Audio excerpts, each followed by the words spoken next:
Teacher, your guide to an exciting and amazing math venture. Do you still remember taking an achievement test? Have you ever wondered what is it for? How about measuring your height and weight during the first week of your PE class to know your body mass index? Have you ever tried to determine the location or make inference about your grades, height, or weight in the distribution? This lesson will direct us to appreciate the answers to such queries we have.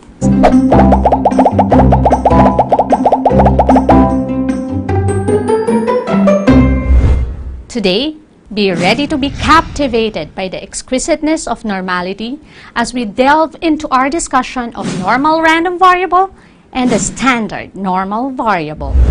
Let's start by looking at the given distribution. The distribution of the height in centimeters of the 16 teachers of SCNHS was presented below. Construct a histogram for the random variable. Can you still recall classification of random variables? Remember, it can be discrete or continuous. What kind of random variable is the height? If your answer is continuous, your answer is correct because it can be measured. This time, let us look for the mean. What is the mean of the distribution? By analyzing the illustration, the mean of the distribution can be found at the center, which is 141 centimeters. What have you noticed on the two sides of the distribution? The distribution from the center to the right is a mirror of the distribution to the left as shown. Normal probability distribution is a probability distribution of continuous random variables. It shows a graphical representations of random variables obtained through measurement like the height and the weight of the students. The percentile rank of achievement tests or any data with infinite values. It is used to describe the characteristics of populations and help us visualize the inferences we make about the population. It also used to determine the probabilities and percentile of the continuous random variables in the distribution. The graphical representation of the normal probability distribution is popularly known as the normal curve. Let's go back to the histogram. Since this represents the height, then it is an example of a graphical representation of the normal distribution or a normal curve. A normal curve has its own properties. Let's discuss its properties by answering several questions. What have you noticed on the shape of the normal curve? If your observation is that the normal curve is bell-shaped, then that is a good observation. One of the properties of a normal curve is that it is bell-shaped. What does the center do with the normal curve? If your answer is that it makes the normal curve symmetrical by the center line, then you're correct. Another property of normal curve is that the curve is symmetrical about its center. This means that if we draw a segment from the peak of the curve down to the horizontal axis, the segment divides the normal curve into two equal parts or areas. Let's go back again to the histogram. Earlier, we observed that the mean is 141. What about if we arrange all the values in increasing order? What value will be in the middle? That is good when you answered 141. So the median is 141. What value appears most in the distribution? The value with the highest frequency is 141, which is the mode of the distribution. What have you noticed on the values of the mean, median, and mode? Exactly. If your observation is that they have the same value, you're correct. The third property of a normal curve is that the mean, median, and mode coincide at the center. This also means that in a normal distribution or a distribution described by a normal curve, the mean, median, and mode are equal. What symbol do you see in the label below the normal curve? If your answer is standard deviation, That's the correct answer.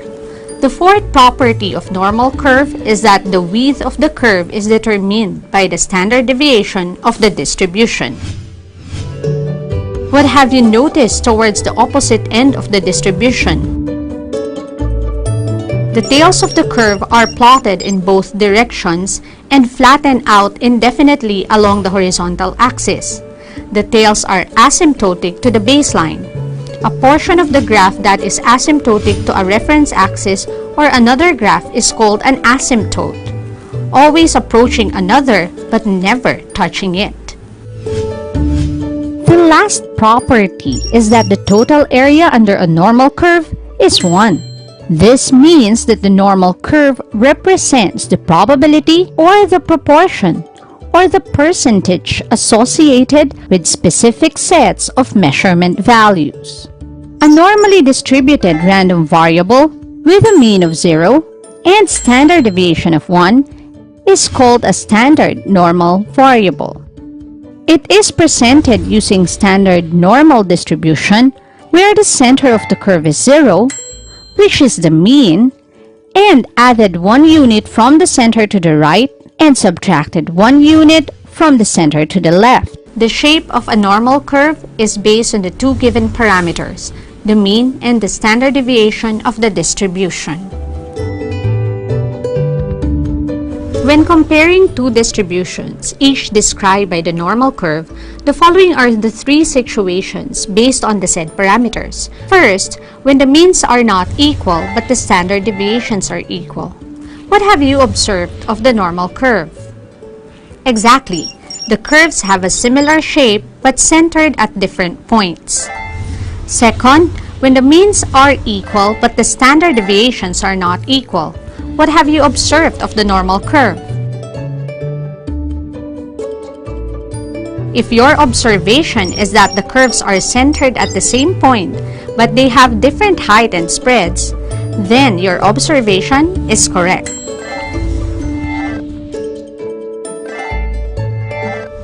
When the means are different and the standard deviations are also different, what have you observed of the normal curve? The curves are centered at different points and vary in shapes. If that is your answer, then you got it right. We can easily understand the functions of normal probability distribution in real-life situations using the empirical rule. The empirical rule is better known as 68, 95, 99.70% rule. This rule states that the data in the distribution lies within 1, 2, and 3 of the standard deviation from the mean are approximately 68%, 95%, and 99.70% respectively. The area of a normal curve is equal to 1 or 100% as stated on its characteristics. There are only few data which falls 0.30% outside the 3 standard deviation from the mean, which indicates 0.15% towards both ends. Let's have an example. For instance, the distribution of the grades of the senior high school students in statistics and probability for the third quarter is shown in the figure. Using the empirical rule, we can say that the distribution of the grades of the senior high school in statistics and probability are distributed normally because the shapes of the graph is bell-shaped and symmetric about its mean, which is 87. This also indicates that most of the students' grades fall close to the mean and fewer of them are far below or above the mean. We can say that 68% of data lies within 1 standard deviation from the mean have a grade of 83 to 91. 95% of data lies within 2 standard deviations from the mean have a grade of 79 to 95. 99.70% of data lies within 3 standard deviations from the mean have a grade of 75 to 99. Let's have another example. The scores of the senior high school students in their statistics and probability quarterly examination are normally distributed with a mean of 35 and a standard deviation of 5. From the given problem, we know that we have a normal distribution, which means we have a normal curve, with a mean of 35 and a standard deviation of 5. If we want to know what percent of the scores are between 30 to 40, what should we do? The first thing that we have to do is to draw a standard normal curve and plot the mean at the center, which in this case is 35. Let us consider one standard unit away from the mean, meaning one standard unit before and after the mean. Remember, a normal curve is symmetrical. That is, 35 minus 5 is 30, and 35 plus 5 is 40. This time, let us consider two standard units away from the mean, which is 35 minus 2 times 5 is 25, and 35 plus 2 times 5 is 45.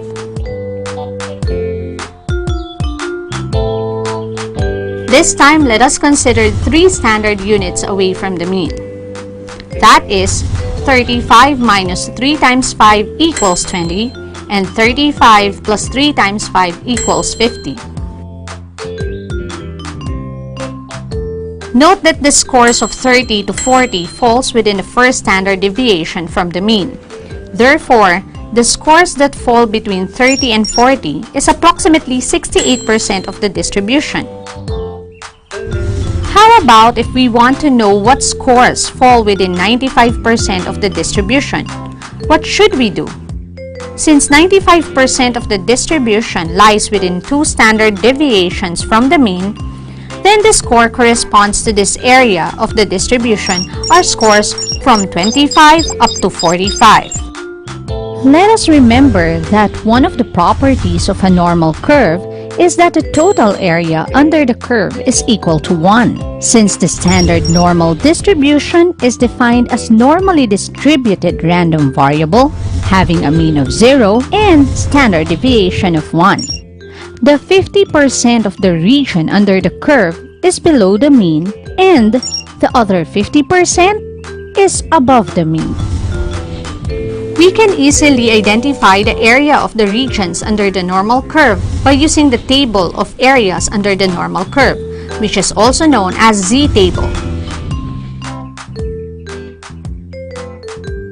The value from this table will describe the area of the specific region of the curve to the left of the given Z-value.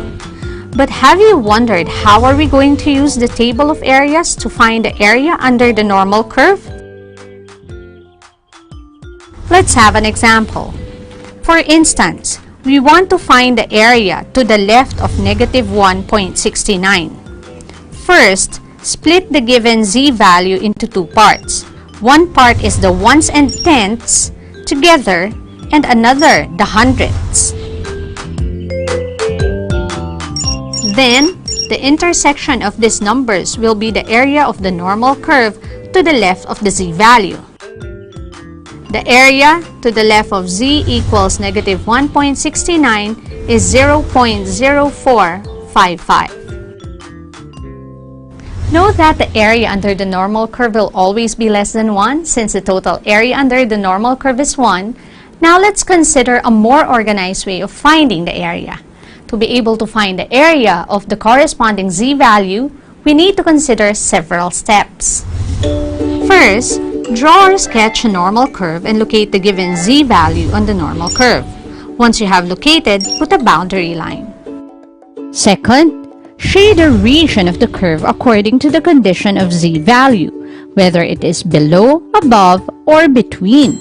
Below meaning the left side of Z-value is shaded. Above meaning the right side of Z-value is shaded. And between meaning the shaded area is between the two values. The third is, use the table of the area under the normal curve to find the corresponding area. First, split the given Z-value into two parts. One part is the ones and tenths together, and another the hundredths. Note that the intersection of these two numbers is the value that represents the area under the normal curve to the left side of the z-value. So the default is that the shaded area is at the left of the z-value. The fourth is choose the appropriate operation based on step 2 and 3. Three conditions may happen. First, when the z-value is to the left or any related terms, just write the value we obtained in step 3. If the shaded area is at the left or below the z-value, since the table provides the area of the normal curve to the left of the z-value, then the intersection is the area of the shaded region. Note that the area indicated in the table is the area at the left side of the z-value. We know that the area under the normal curve is 1. Thus, to get the area on the right side, we need to remove the area in the left side, so the remaining represents the shaded area on the right side. Thus, when the z-value is to the right or any related terms, subtract 1 by the obtained value in step 3. Note that the area indicated in the table is the area at the left of the z-value. Then we can remove the area of the smaller from the area of the bigger. When the shaded region is in between of the two z-values, subtract the biggest by the smallest value obtained in step 3. The last step is to label the shaded region and draw a conclusion. Let's have an example as we go through the steps. For example, we want to find the area that corresponds below z equals negative 1.35. First step is to draw a normal curve and locate the given z-value on the normal curve. We need to locate the z-value on the horizontal axis and draw a boundary line. Second step is to shade the region of the curve according to the condition of z-value, whether it is below, above, or between. In this case, we shade below negative 1.35, meaning to the left of negative 1.35. Third step is to use the table of the area under the normal curve to find the corresponding area. In this case, we need to split the given z-value into two parts. One part is the ones and tenths together and another the hundredths. Then the intersection of these numbers will be the area of the normal curve to the left of the z-value. The intersection is between negative 1.3 and 0.05, which is 0.0885. The next step is to choose the appropriate operation based on step 2 and 3. Based on the sketch, when the z-value is to the left or any related terms, just write the value we obtained in step 3, since the shaded region on the curve is to the left of the z equals negative 1.35 and the intersection between negative 1.3 and 0.05 is 0.0885. Therefore, the area of the shaded region is 0.0885. The last step is to label the shaded region and draw a conclusion. Therefore, the area that corresponds below z equals negative 1.35 is 0.0885. Let's have another example. This time, let's find the area between z equals negative 1.30 and z equals 2. First step is to draw a normal curve and locate the given z-value on the normal curve. So, the boundary will be drawn at z equals negative 1.30 and z equals 2. Second step is to shade the region of the curve according to the condition of z-value, whether it is below, above, or between. In this case, we shade between z equals negative 1.30 and z equals 2. Third step is to use the table of the area under the normal curve to find the corresponding area. We need to find two intersections for the smaller z-value and the bigger z-value. The value that corresponds to z equals negative 1.3 is 0.0968 and z equals 2 is 0.97725. The fourth step is to choose the appropriate operation based on step 2 and 3. When the shaded region is in between of the two z-value, subtract the biggest by the smallest value obtained in step 3. Since the shaded region is within the two z values, subtract 0.0968 from 0.97725. The difference is 0.8804. Therefore, the area of the shaded region is 0.8804. The last step is to label the shaded region and draw a conclusion. Therefore, the area between z equals negative 1.30 and z equals 2 is 0.8804. In solving real-life problems involving the normal curve, it is particularly important to convert a random variable to standard normal variable or z-score. This procedure is known as standardizing or standardization of random variable, where a standardized value is called a z-score. A z-score is a measure of the number of standard deviation a particular data value is away from the mean. Suppose your score on the test in probability and statistics is 39, and the scores are normally distributed with a mean of 33 and standard deviation of 3. Let's start by constructing the normal curve first. Since the mean is 33, that means one standard deviation away from the mean would be 33 plus 3 equals 36, and 33 minus 3 equals 30. Same way, the values 2 standard deviation away from the mean are 33 plus 2 times 3 equals 39, and 33 minus 2 times 3 equals 27. Lastly, the values 3 standard deviation away from the mean are 33 plus 3 times 3 equals 42, and 33 minus 3 times 3 equals 24. Now, let's go back to the problem. If you scored 39, describe your score from the mean using its standard deviation. If your answer is that your score is exactly 2 standard deviations above the mean, then your answer is correct. How about if you scored 30? How will you describe your score from the mean using its standard deviation? If your answer is 1 standard deviation below the mean, then your answer is correct. From a normal curve, all values that are above the mean have positive z-scores, and all values that are below the mean have negative z-scores. What about if you obtain a z-score of negative 3? This means that your score is 3 standard deviations below the mean. That is, 33 minus 3 times 3 equals 33 minus 9, which will have a result of 24. Given any value x from a normal distribution with mean and standard deviation, to convert x to a z-score, you need to, first, subtract the mean from x. Then, divide this quantity by the standard deviation. The formula used in converting a random variable x to a standard normal variable z is shown. Let's have an example. Suppose IQ scores are normally distributed with a mean of 100 and standard deviation of 10. If your IQ is 85, what is your z-score? The first thing is to identify what we have and what we are looking for. Since we're looking for the z-score, we can use the formula in finding the z-score. Since the score is below the mean, we expect that the z-value will be negative. But with regard to the exact value, let's look at the computation. Using the formula, let's substitute the values.